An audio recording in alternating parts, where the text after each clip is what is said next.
I had been talking about finance and investing topics prior. Mm. My YouTube channel was about 80,000 subscribers, but this was the number one news story in the world, Russia invading Ukraine. So I made kind of like a one-off video because I was a military veteran, and I that video got more views than my average video. And when you're a content creator, you tend to chase views.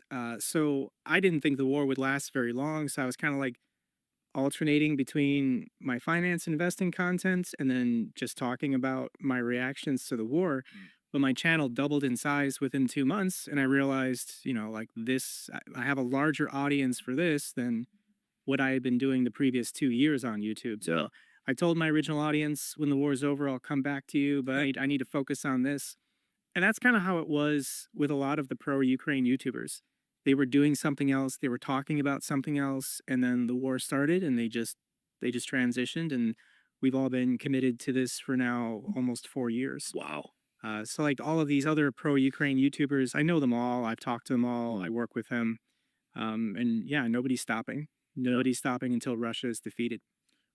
When it comes to pro Ukraine YouTubers versus pro Russia YouTubers, who has the bigger audience right now on social media? Pro Ukraine, because YouTube is basically blocked in Russia.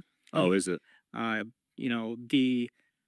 the countries that support Russia, think Iran, China, North Korea, they don't really have big YouTube audiences because Interesting. YouTube is banned in these countries. So it's authoritarians versus democracies. And if you live in an authoritarian state, you don't have unfettered access to, social media and dangerous ideas and thoughts that anyone can put out there. Yeah.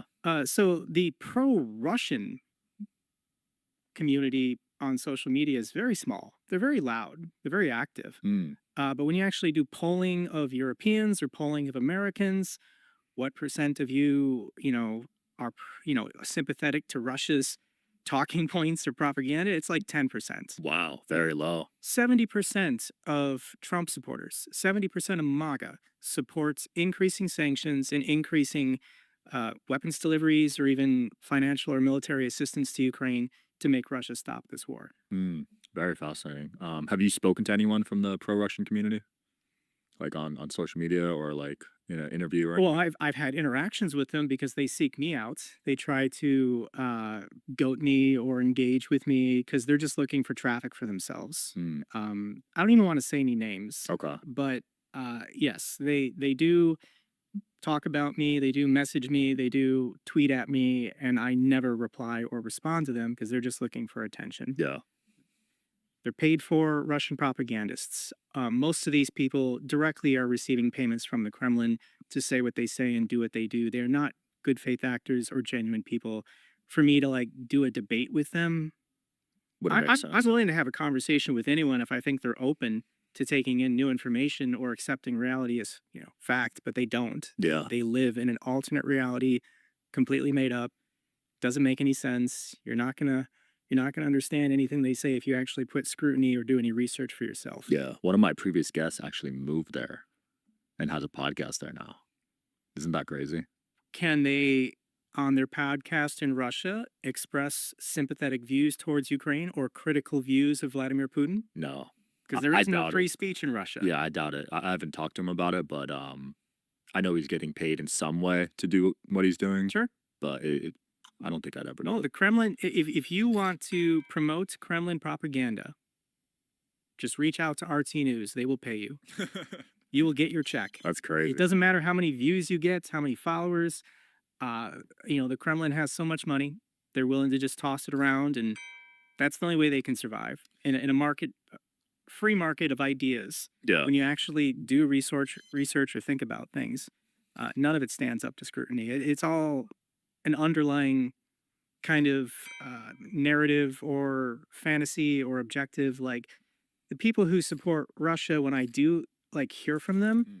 it's all for different, really unspecified reasons that don't really have anything to do with Ukraine. Interesting. The Kremlin, they blast different narratives for different people. So they will say conflicting things, confusing things, nonsensical things, because they're targeting a specific audience who wants a certain issue. Like if you think I should be supporting Russia because they're the Christian nation promoting Christian values, when in reality, church attendance in Russia is atrocious. You know, the HIV rate is horrendous.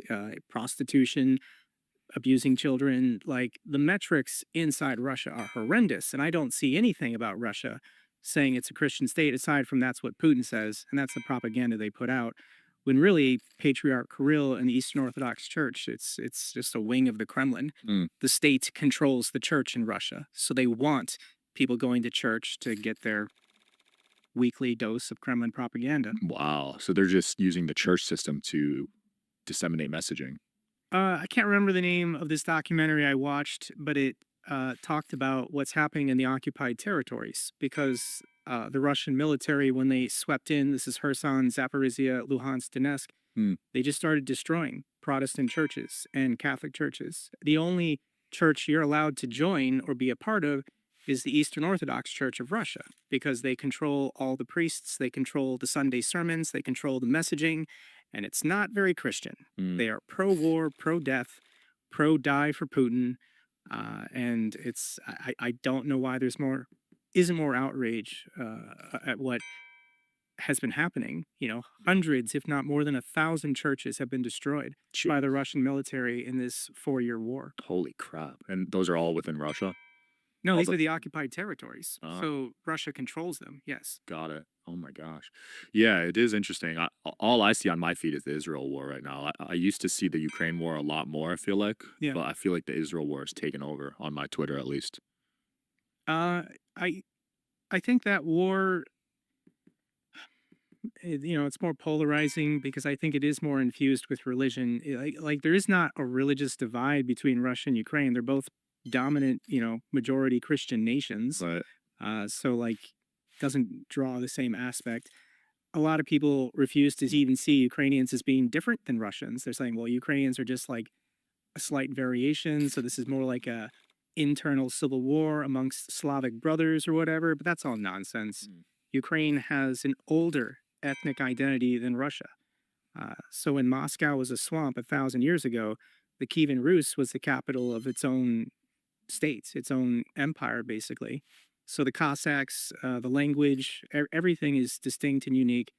But the Russians of Moscovia have been trying to eradicate this ethnic identity. You know, there was a battle and a treaty 300 years ago in which Ukraine was subjugated into the Russian Empire. But they've always had their own language. They've always had their own history, their own culture, and they want to be distinct and unique. But the Russians want empire, so they're trying to eradicate that. This war is a genocide. wow. Do you have any confidence in Trump to negotiate a peace deal with the two nations? Based on the last 10 months, no. But Russia's going to lose this war anyways. And think when so? Russia, yes. And when Russia loses, Trump's going to declare a victory for himself, regardless of what he did. He's just going to say, I did that. So the big news this week was the sanctioning of Lukoil and Rosneft. This is something that even Joe Biden wasn't willing to do while he was president, because this is going to disrupt global energy markets. It can trigger, you know, maybe some kind of global recession. We don't know what the fallout will be. Joe Biden and his advisors were overly cautious. People were very critical of decisions he made while the war was going on because they said he was just too reserved. Trump doesn't think through anything. Trump does not consult advisors. Trump Shout out to today's sponsor, Quince. As the weather cools, I'm swapping in the pieces that actually gets the job done, that are warm, durable, and built to last. Quince delivers every time with wardrobe staples that'll carry you through the season. They have fall staples that you'll actually want to wear, like the 100% Mongolian cashmere for just $60. They also got classic fit denim and real leather and wool outerwear that looks sharp and holds up. By partnering directly with ethical factories and top artisans, Quince cuts out the middleman to deliver premium quality at half the cost of similar brands. They've really become a go-to across the board. You guys know how I love linen and how I've talked about it on previous episodes. I picked up some linen pants and they feel incredible. The quality is definitely noticeable compared to other brands. Layer up this fall with pieces that feel as good as they look. Go to quince.com/DSH for free shipping on your order and 365-day returns. They're also available in Canada too.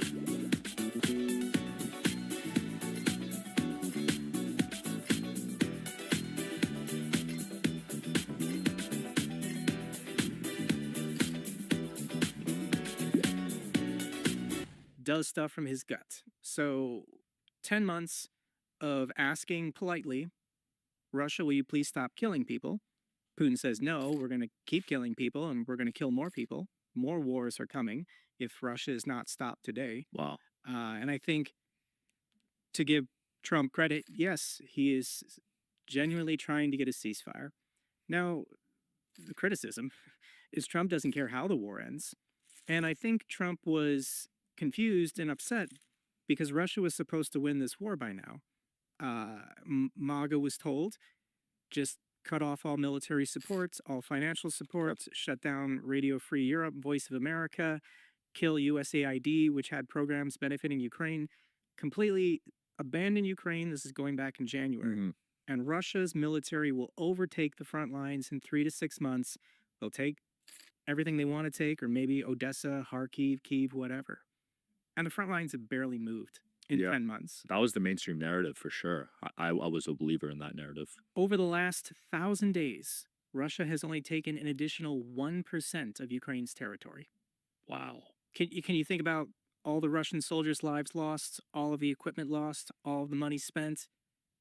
1,000 days is a little under 3 years.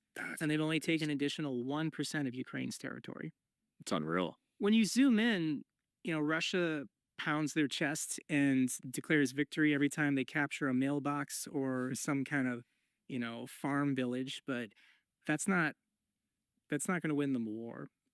So I think Trump is genuinely embarrassed that he had such a high opinion of Russia's economy, of Vladimir Putin, of Russia's military. And after 10 months of stalling, do you know the expression taco? No. Trump always chickens out. This was coined on CNBC, saying that whenever Trump says, I'm going to place tariffs, it's just a negotiation tactic or whatever, and he chickens out and doesn't do the tariffs. But it's the same thing with, I'm going to get tough on Russia. For 10 months, Trump has been saying, well, I'm going to give Putin 2 more weeks. He has to agree to a ceasefire, otherwise bad things are going to happen. We had this insane summit in Alaska in which, U.S. service members were literally on their hands and knees rolling out the red carpet for the dictator of Russia. Wow. And Trump got nothing. Trump, the days after, was screaming, I got Putin to agree to a one-on-one meeting with Zelensky. But then the Russians said, oh, we never agreed to that. And if we're going to do a one-on-one, Zelensky has to come to the Kremlin. He has to come to Moscow. These two nations are at war. Putin has been actively trying to kill President Zelensky for 3.5 years now and has failed numerous times. So no, I don't think Zelensky is going to visit the enemy's capital of a nation that has invaded his country. Mm. Do you think, from Trump's point of view, he just doesn't want to aggravate Putin because he doesn't want war with Russia and America?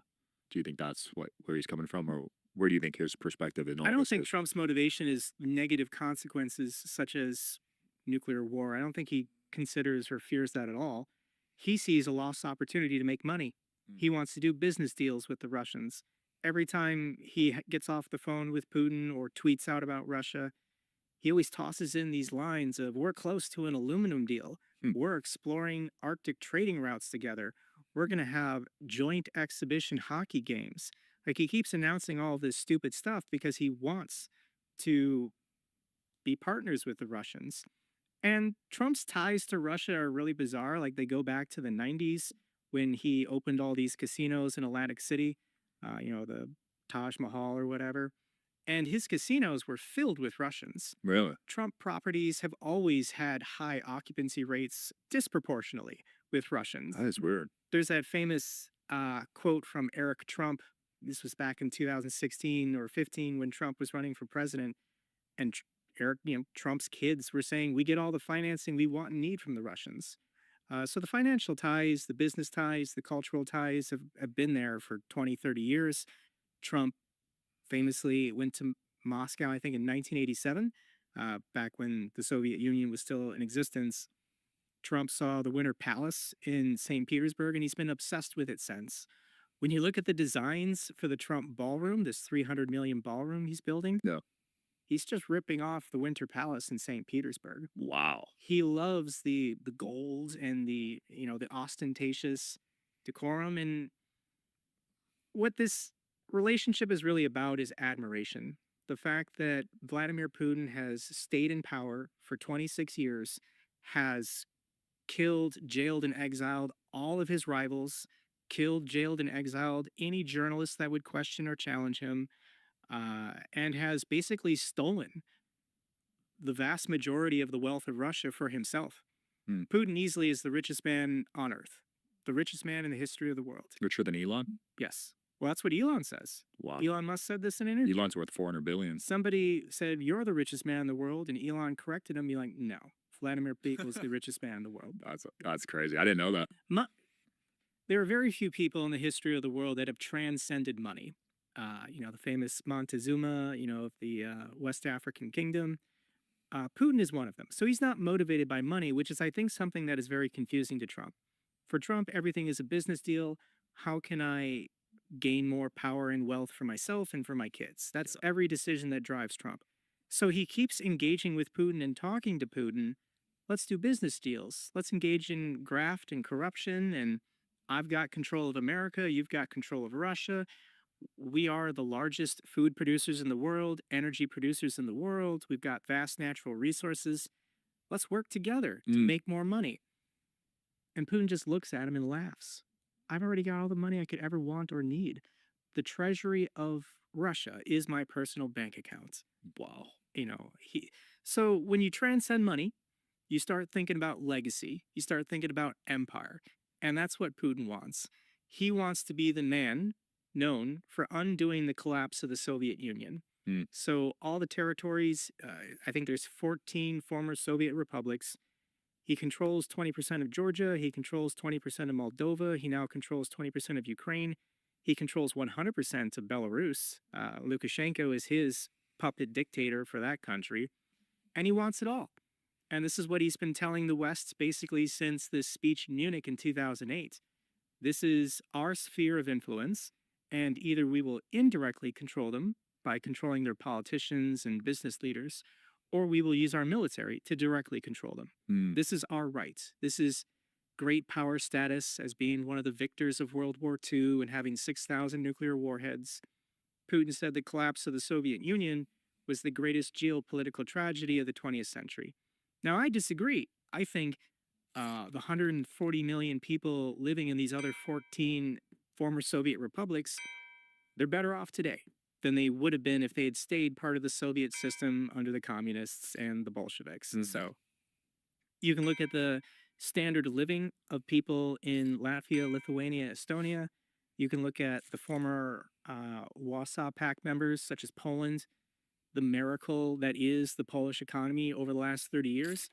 That's what Ukraine wants. They look at the people on the other side of the border in Poland and the prosperity and growth they've had over the last 30 years being part of the EU and being part of the NATO and being free of Russia's sphere of influence, which is just corruption.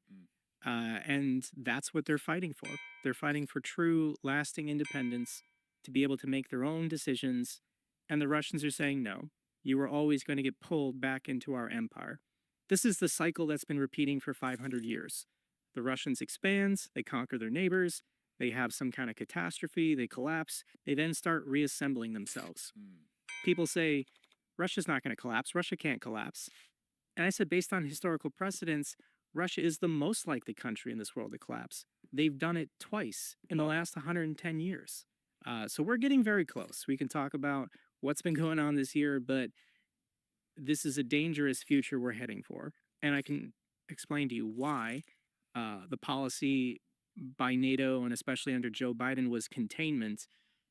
We don't want Russia taking Ukraine, but we also don't want Russia collapsing. Because if Russia collapses, we now have 6,000 loose nukes that are unaccounted for being scooped up and used by regional warlords in a Russian internal conflict. Wow. So that's a really tricky situation then. Because you want Russia to lose, but you don't want them to collapse, is basically what you're saying, right?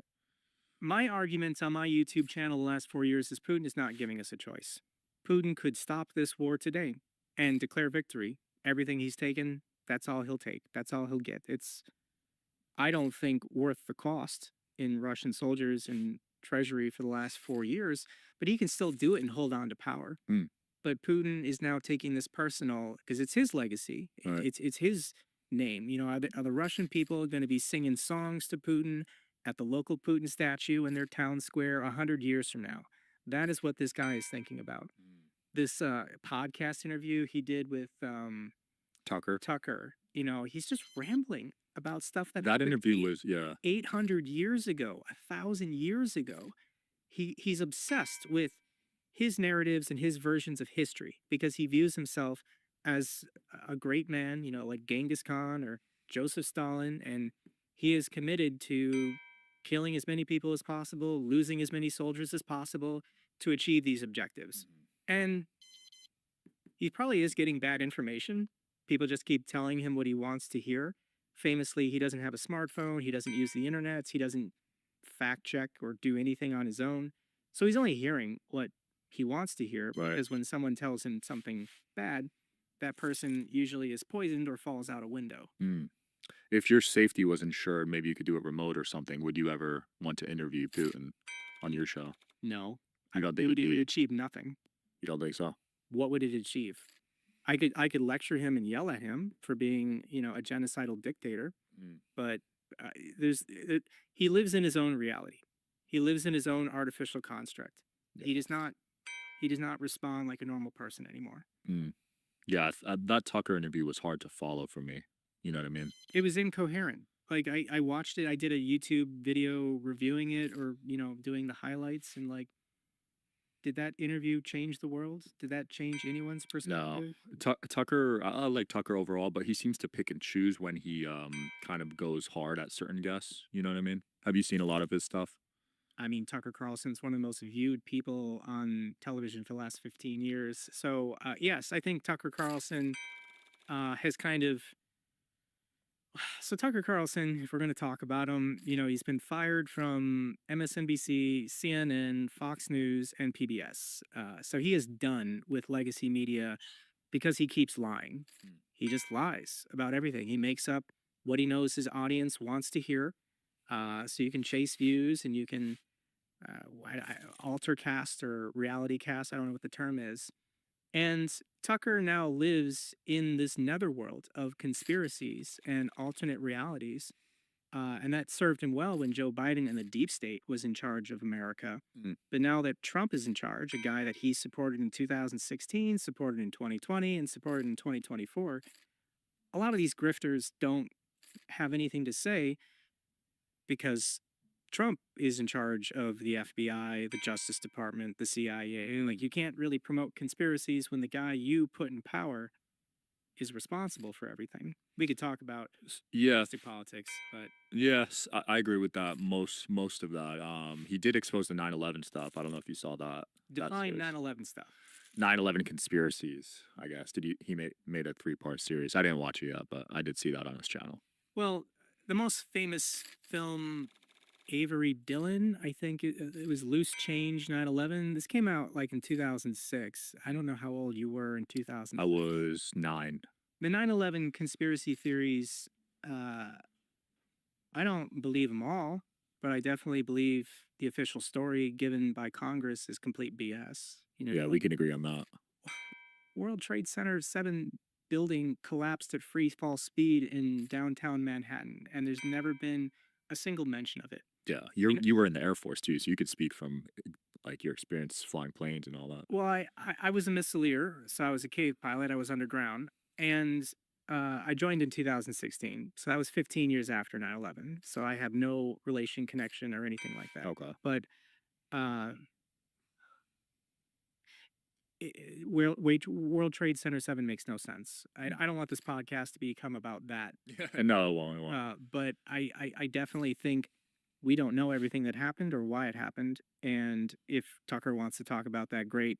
But that's not going to be my hill to die on because that happened now over 20 years ago. And, just like a lot of things that have been suspicious in America's past, people just move on. I do want to say, I think in the age of the internets and especially smartphones, and everyone's got cameras and microphones everywhere, something like that would be impossible to do today if there was a conspiracy.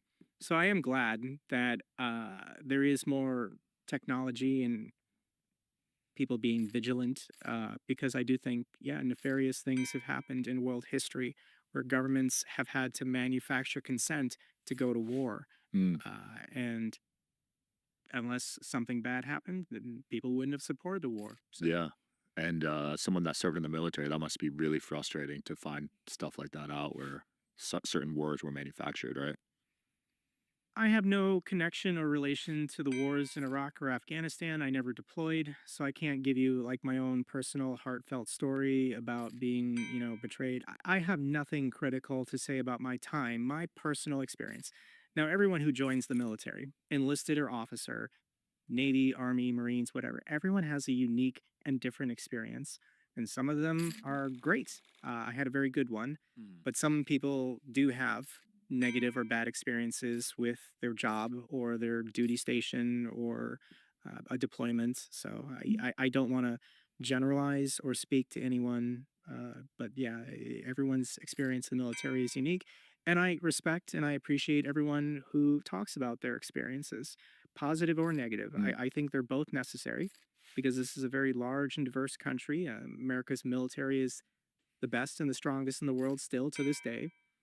So yeah, I speak highly and I recommend it.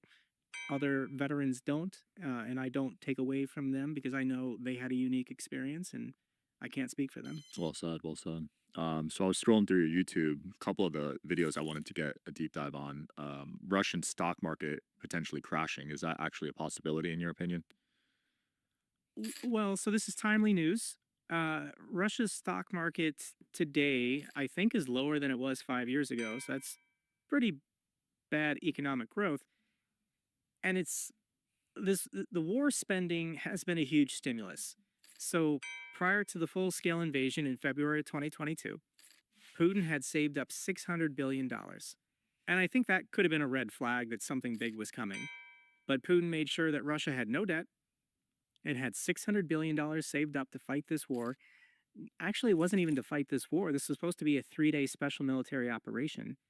Zelensky was supposed to take the helicopter ride out of the country and flee, Mm. go into exile in London or DC, and Kyiv was supposed to fall. So the money that Putin saved up was not to fight this war. It was to make sure the National Pension Fund was solvent for 20 years, the rest of his life, under sanctions. The West, NATO, the United States, they sanctioned Russia a little bit after 2014. They were expecting more sanctions after, this full scale invasion in 2022. Putin is so stupid, he didn't tell his economic advisors what he was going to do. So, like good economic advisors, they were diversified. They had $300 billion in Russian banks saved up, and they had $300 billion in Western banks Mm. saved up. You want to spread the money Right. around. And because Putin's economic advisors didn't know the nation was going to war, they didn't transfer the money back. So it was all frozen. Whoa. So half of the wealth fund of Russia on day one of this war was instantly frozen. It's still frozen today. Wow. 4 years later, $300 billion. Frozen by who? Well, it's mostly in EU banks. So this is Brussels. This is Belgium. But there is money in, like banks in Japan, banks in the UK. There's about 8 billion in US banks that's still frozen to this day. Wow. So half the whole country's net worth got frozen Correct. overnight. Seized. And Russia's never getting that money back. That's been frozen. You don't think so? If the war ends, they won't get it back? When the war ends, that'll be used for reparations. There will be some kind of judicial process, and Russia will have representation in international courts. This will go to courts. The new government of Russia, once Putin is gone, Hmm. will have to agree to this in order to get diplomatic relations restored or, maybe security assistance somehow dealing with nukes, because Russia's going to have a lot of problems when the Putin government collapses. Hmm. I don't think it's going to become this democratic utopia overnight. Yeah. They're going to have a long, hard transition because when a country loses a war, this is psychologically damaging. All of these Russian soldiers that have been in the war zone now for years, they're all traumatized. They're all suffering from PTSD. These guys, when they go home, especially when they lost the war, it's going to be a nightmare. Right. All these people, because there's going to be economic turmoil and shortages, and it's not going to be a nice place to live in Russia after they lose this war. But this money is going to be used to rebuild Ukraine. Everything that Russia has destroyed, they're going to have to pay that. Now, your original question was the stock market. Yeah. The sanctions this week put on Rosneft and Lukoil. Lukoil is down 20%. Rosneft is down 14% in just 3 trading days. Jeez, for stocks, that's a big dip. Yeah, the Russian stock market was going up after Trump got elected because everyone thought the United States would abandon Ukraine. Mm. Russia would then overtake Ukraine and win this war abruptly. Right. But nope, Russia's not really making progress, and Trump is now pissed off. And I think more sanctions are coming, more weapons deliveries are coming. Trump doesn't care if people die, but this is what he campaigned on. No more wars. I want to be the peace president. I want to win a Nobel Peace Prize. So he has made this his own personal objective to get Russia to stop. He doesn't care the terms. He doesn't care who gets what land, or there won't. I'll explain to you. Last 10 months, the deal that Trump has been offering Putin is I will return all frozen assets. I'll pressure the Europeans to return all frozen assets. I'll lift all sanctions. I'll normalize all relations. You can keep all the territory you've taken. You just have to stop killing people. Stop killing people and stop going for more. And the Russians for 10 months have been saying no. Wow. And so Trump's a little pissed off because he wants to be on good stand. At the last G7 meeting, he was saying that Putin needs to be let back into the G7, take it to the G8. Do you know what the G7 or G8 is? Is that a jet or no? It's an economic cooperative of democratic nations. So this is, the largest democratic economies in the world. But Russia is not a democracy, so they have no reason to be in the G7 or the G8. This is all crazy to me. You know what I mean? Like I said, I haven't been up to date with this because I bought the mainstream narrative that you said Russia was going to win this thing quick. And then ever since that narrative ended or whatever, I haven't seen much of this on Twitter, which is how I consume my political content. Elon has completely corrupted the Twitter algorithm. He is 100% pro-Russia. He's been pro-Russia the last 4 years. The reason why you're confused and a lot of people are confused is disinformation that he advocacy promotes. Grokpedia launched this week. I don't know when this podcast will go up, but Grokpedia directly sources information from the Kremlin. Really? Yeah, like the footnote article links go directly to the Kremlin's website. Wow. It's the most referent on the news. This is like the news this morning as I was waking up and checking my Twitter.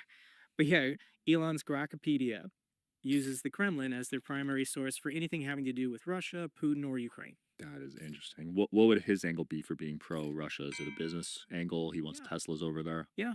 Elon needs inputs, lithium or whatever for his companies and his batteries.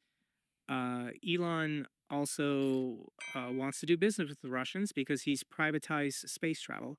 So does the United States even have the capability under NASA to launch astronauts into space? Doesn't seem like it. I think it's just SpaceX now. So Elon is privatizing, and there's positives to this. You could say it's more cost effective. We can either spend tax dollars with NASA and it's inefficient, or we can spend tax dollars with a private company and they're doing it for cheaper and better. Right. So there's the argument there.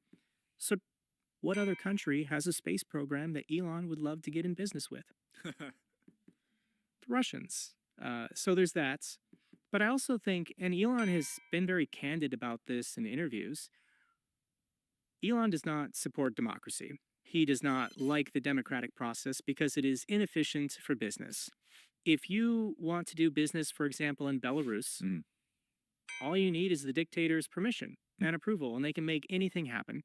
You don't have to hand out campaign contributions to elected representatives to lobby to have them approve something. You don't have to worry about labor relations laws or environmental laws or consumer protection laws. Like, in a dictatorship, it's really easy to do business.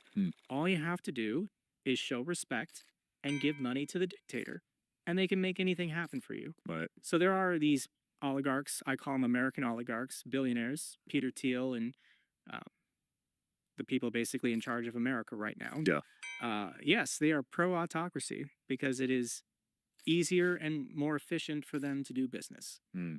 Elon loves China. Is there any free speech in China? No. Isn't Elon supposed to be the champion of free speech? Yeah. Isn't that kind of a contradiction? It is. they're only in favor of free speech until they gain control. And as soon as they're in control, free speech is done. Mm. That's what's happening currently. They're silencing journalists, they're silencing news programs, they're trying to get Jimmy Kimmel, Colbert taken off the air. Saw that. Anybody who criticizes MAGA, Trump, Elon, or their movements, they are trying to silence. My first Twitter account got deleted, and I was never explained why. It was given a restriction in 2023, and I lost 90% of my traffic. I Wow. was not searchable.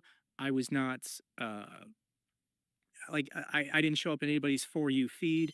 Even people subscribed to me could not see my content. Like, I documented what was happening. I made a video about it. And the only thing I did was I was a pro-Ukraine YouTuber in 2023, and I'm confident Elon, and he messes with private accounts on Twitter all the time. If they offend him or upset him, he's the most thin-skinned baby in the world. Hmm. So no, I don't think he's a champion of free speech. He's a champion of his free speech. And I mean, we could talk about what's going on with social media in general. I was just going to ask you, have you faced more silencing under Biden's administration or Trump's administration on social media? Here's the thing about free speech, censorship. The First Amendment only stops the government from restricting people's free speech. You can't have the government passing laws saying you can't talk about this or this. Now, there's plenty of carve outs, libel and slander and threats. Like, you can't scream fire in a crowded theater that could kill people in a stampede. Right. So, the Supreme Court, Congress, the Constitution, everyone knows there are exceptions and limits to free speech. But these platforms are private companies, they're businesses, and they can have their own community standards and guidelines. So, like, if you're a Nazi and you promote Nazi ideology, I'm sorry, but you can be banned from Twitter or Facebook or YouTube or whatever. These are private companies with their own community guidelines, and I meet them, so I'm not too concerned about censorship, if that's what you want to call it. But these companies have the right. If you promote hates or, the thing is that these companies have to make a profit. The concern has always been advertisers. Right. If we let unsavory, offensive people just blast on our platforms and you've got advertisements for Wendy's and Chick-fil-A showing up, this concerns the advertisers. It costs the business money. And I personally think there are just some people that should not be followed and listened to. Now, am I lobbying my government to censor those people? No, I would never do that. We have First Amendment free speech laws. But can I lobby or put pressure on YouTube or Facebook or whoever to restrict or ban these people? Yeah, I'm going to do that because I think those are terrible people making the collective commons worse for everyone. Got it. Interesting. Yeah, I faced more scrutiny. Actually, my TikTok just got banned, so it's hard to say now. Where'd you get banned? TikTok for Israel stuff. Oh, that's terrible, dude. I had some pro-Palestine guests on, and Well, so Congress banned TikTok. This was a law passed at the end of last year. This was very surprising. I didn't think that Congress would get the votes to do this.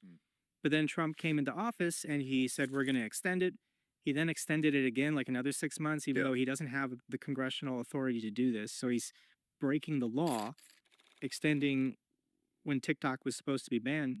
And the latest thing that I've heard, and it could have changed, but TikTok is being sold to, pro-MAGA, pro-Trump people, which means pro-Israel people. I think Ellison's group is part of it. Correct.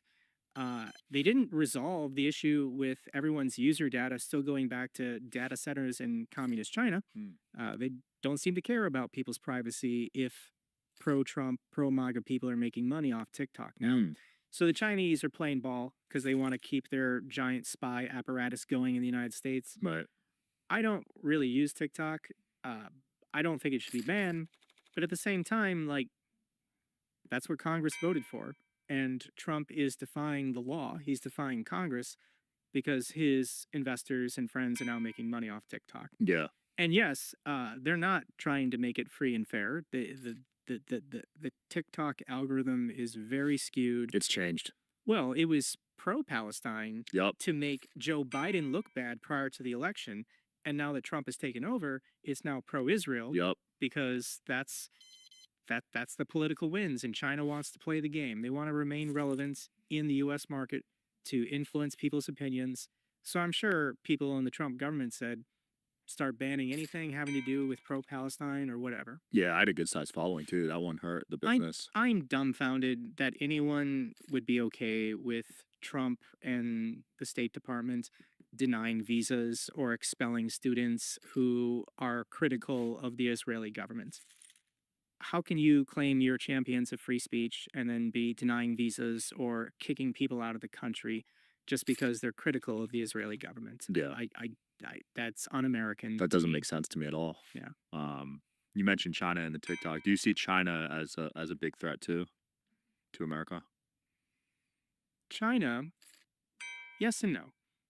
China is different than Russia uh, because Russia is food independent and energy independent. So when you think about how do you defeat a country, if you go to war with a nation, how do you exhaust them to the point where they collapse? And they've got to either run out of food or they got to run out of energy, which is why Russia is chugging along for 4 years. And many analysts are now predicting this war is going to go on much longer. Wow. China is the opposite. China has to import massive amounts of food and import massive amounts of energy to keep everything going the way it currently is. So if China gets in trouble or starts a war or whatever, Mm. the US policy has always been containment. If China invades Taiwan, which I think they're going to do for sure, Yeah. uh, the official US response, like this is like the strategy documents or whatever, is to cut off the Straits of Malacca. This is by Singapore and Indonesia. And you basically detain any cargo ships going to China or coming from China. You just steal all their stuff. So we have the world's largest navy, 10 or 11 supercarrier groups. They would go out at a safe distance from the Chinese mainland, and then nothing gets in, nothing gets out of China for 6 months. And hundreds of millions of people will starve to death. Whoa. Yeah. Just from doing that one move. Yes. But as Trump is president, would he do that? Would he tell the United States military to start interdicting and seizing all of these food and oil containers going in and out, and then commit to the plan to stop them from taking Taiwan? Do you think he would? At this point, no, because Trump is doing everything he can to make money with the Chinese. Trump, every decision he makes as president is to enrich himself and enrich his children. And so, as long as he's making money, he doesn't care who dies. Now, I can explain to you the importance of the first island chain. This is Japan, Okinawa, Taiwan, the Yeah, Philippines, please. for containing China, because China wants to be a global superpower.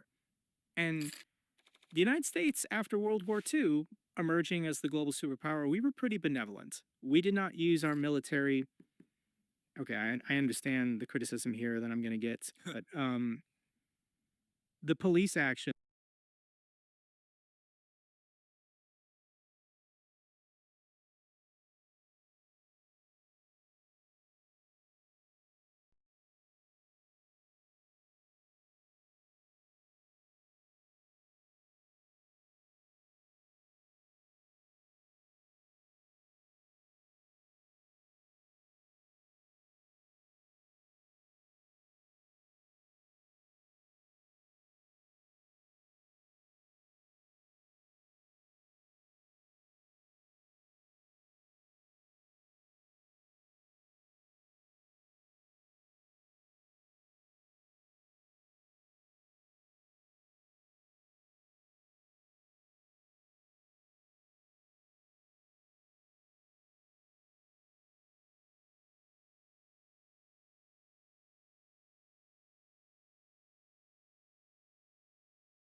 actions that the United States has taken the last 70 or 80 years being the global